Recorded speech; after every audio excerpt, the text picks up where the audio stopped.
It was a typical summer afternoon in 2020 when an unexpected call came through at the Massachusetts Lottery headquarters. The message was simple, but everyone knew exactly what it meant. The Jafars were here again. Investigators say the two cashed in 14,000 winning lottery tickets over a decade, laundered more than $20 million, and then lied on their tax returns. For years, Ali Jafar and his two sons, Muhammad and Yusuf, had built a reputation as the luckiest family in the state. Thousands of winning lottery tickets cashed in, millions in prize money flowing their way. But soon, it became clear, luck had nothing to do with it. Behind the facade of winning streaks, they had orchestrated one of the most elaborate fraud schemes Massachusetts had ever seen. Partnering with store owners and 10%ers, they funneled millions through what investigators now call the largest lottery scam in state history. By the time the authorities caught on, it was already too late. But how did this seemingly ordinary family from Massachusetts manage to outsmart the system for nearly a decade without raising suspicion? And what led to their eventual downfall?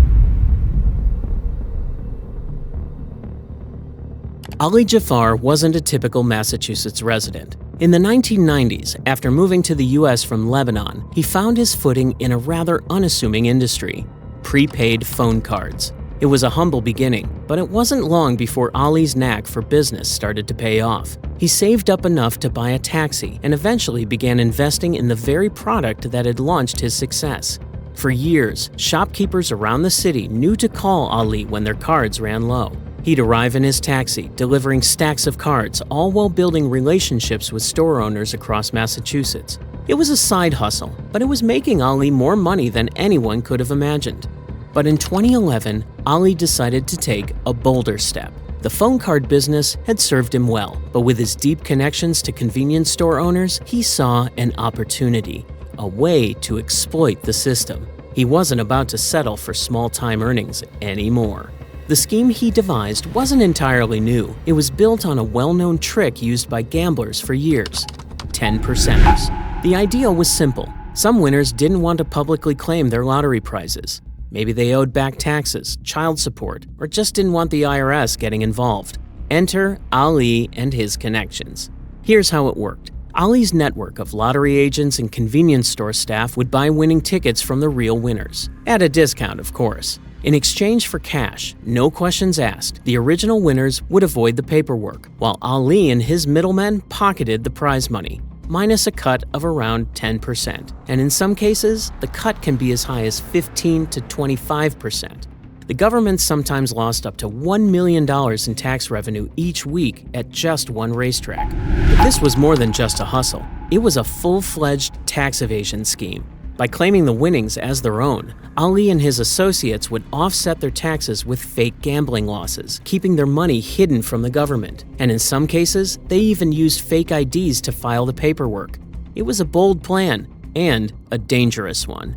At first, Ali's claims were relatively modest. He started by claiming about $217,000 in winnings, but things quickly escalated. By the following year, he had claimed an astonishing 214 tickets, bringing in a total payout of $367,000. In other words, the operation was growing. So was the money. Things really took off in 2013 when Ali's sons, Yusuf and Muhammad, joined the operation. Their involvement supercharged the scheme, and the winnings shot up to a staggering $1.3 million after the three men claimed 867 tickets. In court, Muhammad revealed just how the operation worked. Whenever someone brought in a winning ticket worth over $600, the store operators would call the Jafars. It was at this point that the plan would go into action. One of the Jafar men would show up at the store, then buy the ticket for a prearranged fee, and let the real winner quietly slip away with their cash. The store operator would also get a small cut for their help. Next, one of the Jafars would sign the ticket, as required, and certify that he was the sole recipient of the prize. Sometimes they even posed for photos like any ordinary winner, and that's how the scheme kept running smoothly. Since the Jafars purchased the tickets for around 75 or 85% of their value, they weren't really pocketing the full jackpots.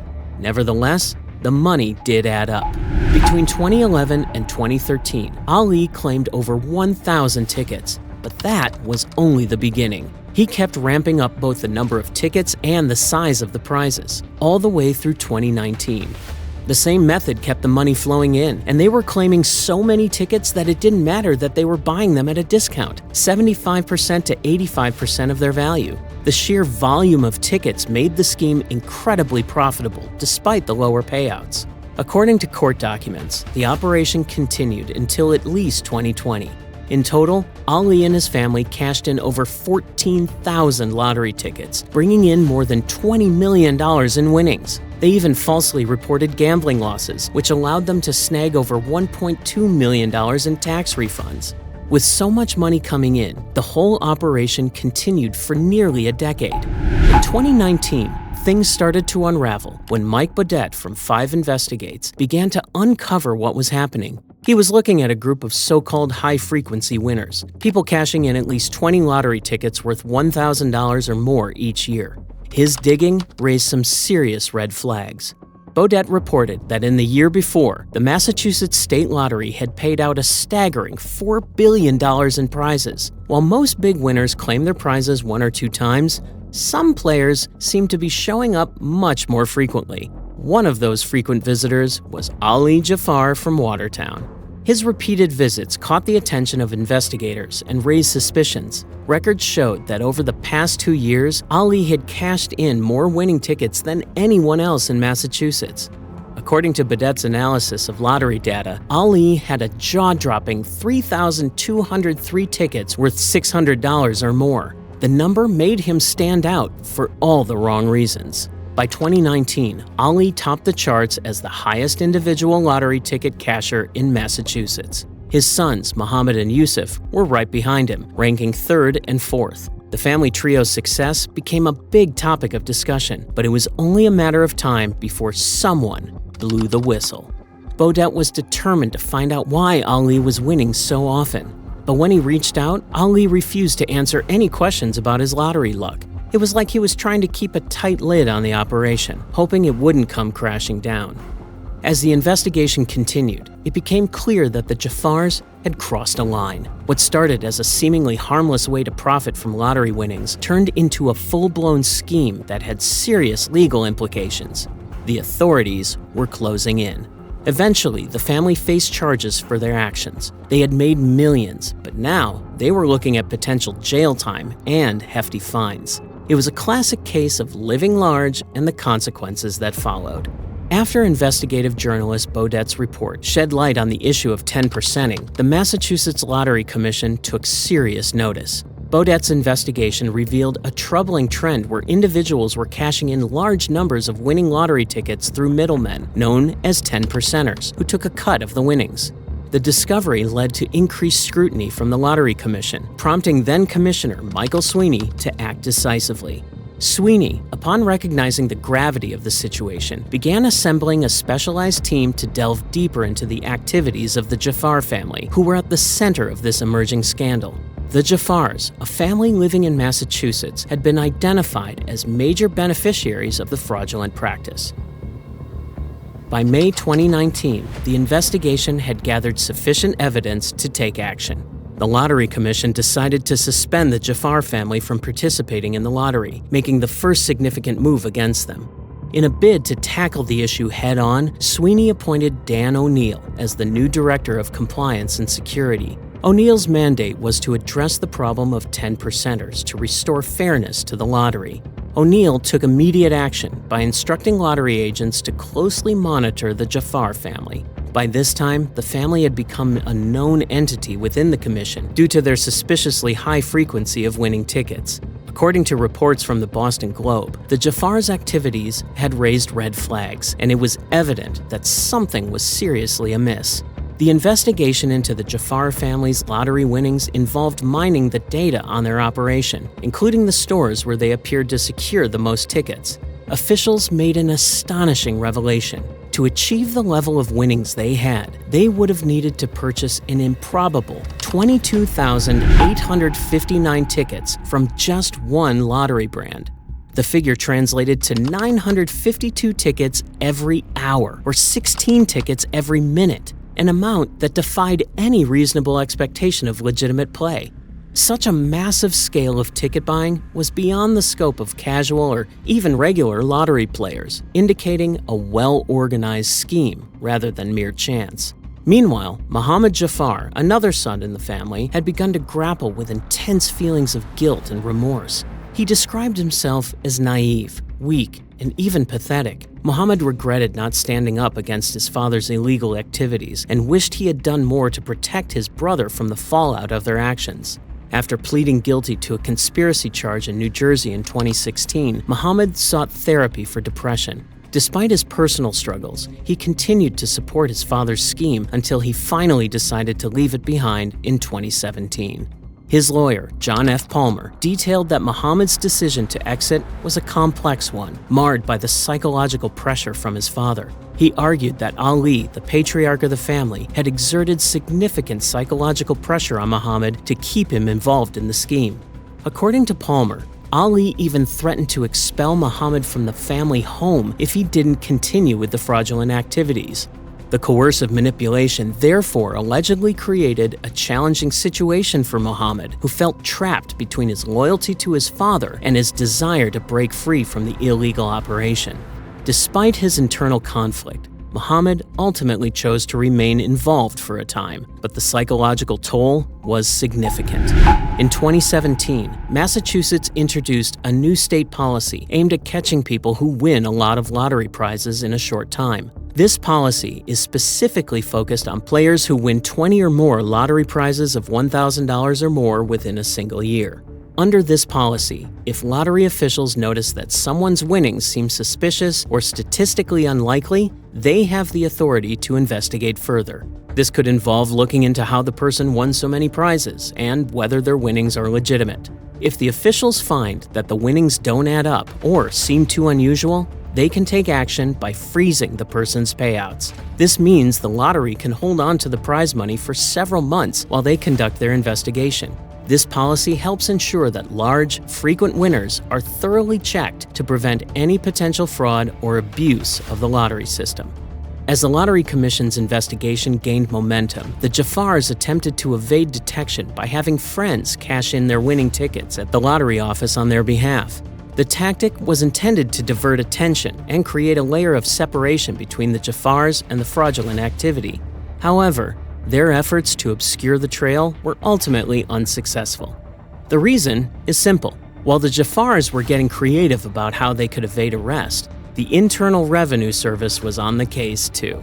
On 2 occasions, an undercover IRS agent had orchestrated a scheme where winning tickets were sold to a clerk at a convenience store in Somerville. These tickets eventually ended up with Yusuf's associates, Ahmed Sikalard and Nicholas Frankel.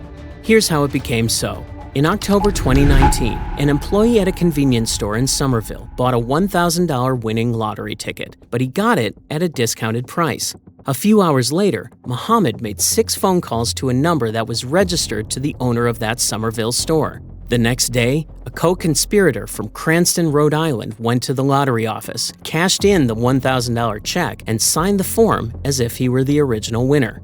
Earlier that year in July, there was another notable incident. Ali cashed in 10 winning lottery tickets, while Muhammad cashed in 9, and Yusuf cashed in 6. The development was a critical breakthrough as it linked the Jafars' fraudulent activities to a broader network of accomplices. With the Lottery Commission and the IRS both closing in on the Jafars, the investigation intensified. By late summer 2020, the combined efforts of the 2 agencies had uncovered the full extent of the fraud. During the COVID-19 pandemic, the Massachusetts Lottery Commission closed its claim centers to the public to help prevent the spread of the virus. Instead, they allowed lottery winners to submit their claims by mail. The change was necessary to ensure that people could still claim their winnings safely without having to visit the claim centers in person.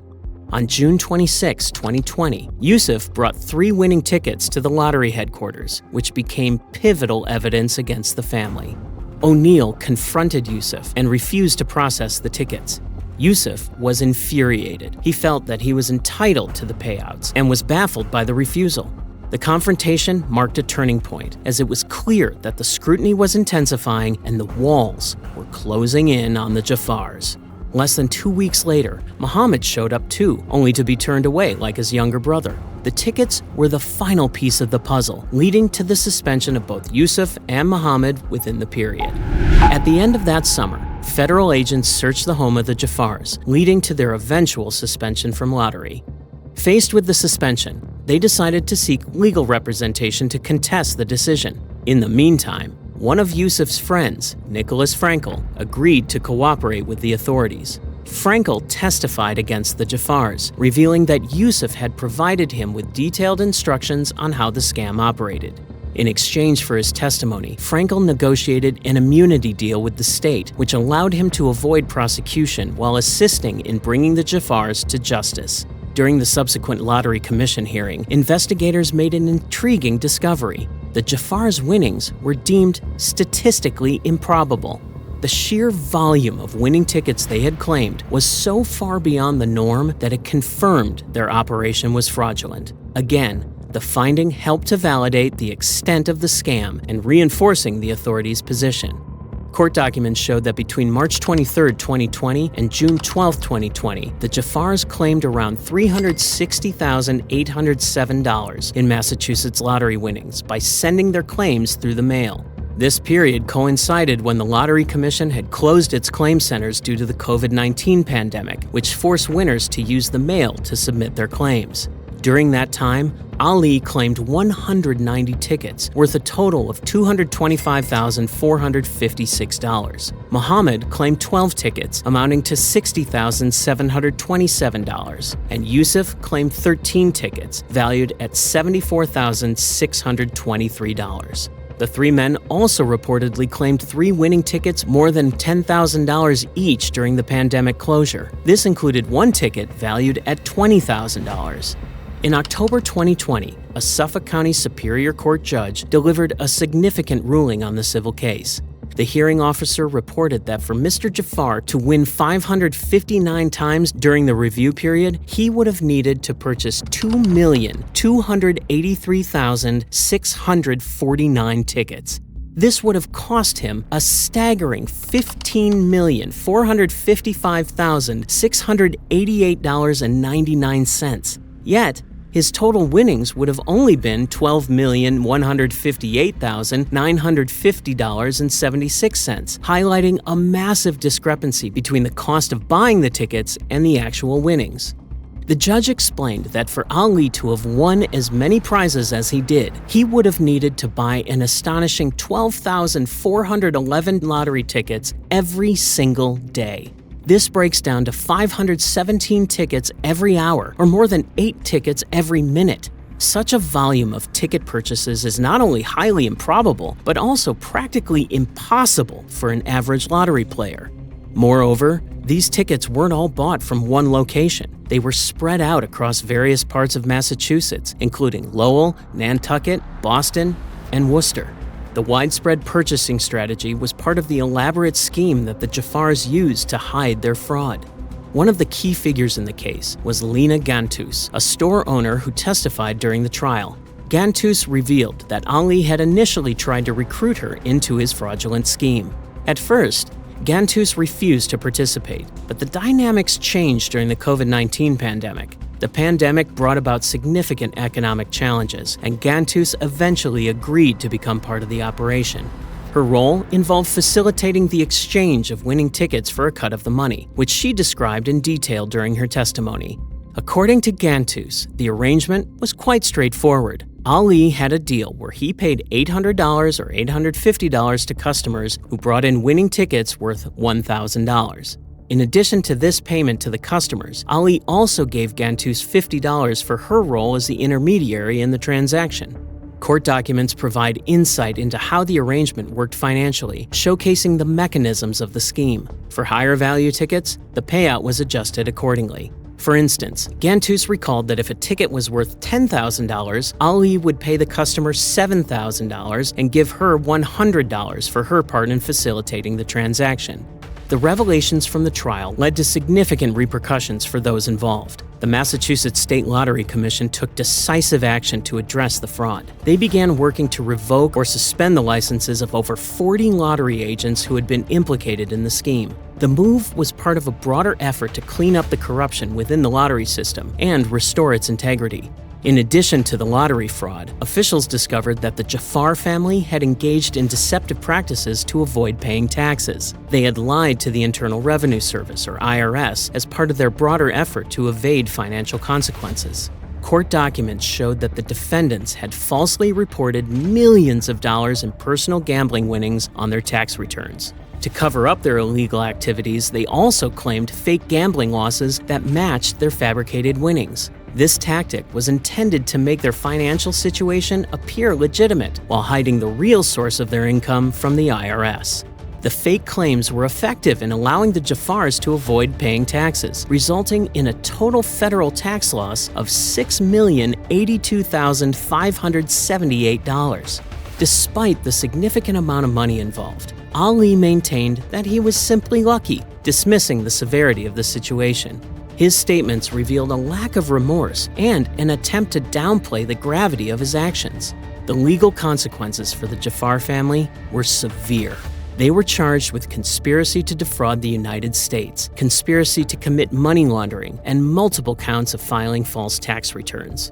Mohammed Jafar, one of Ali's sons, decided to cooperate with federal prosecutors in November 2022, just a month before the trial was set to begin. He likely cooperated as part of a plea deal to reduce his own legal troubles by providing crucial information about the fraudulent scheme. The trial, which lasted 5 days, concluded with significant verdicts in December 2022.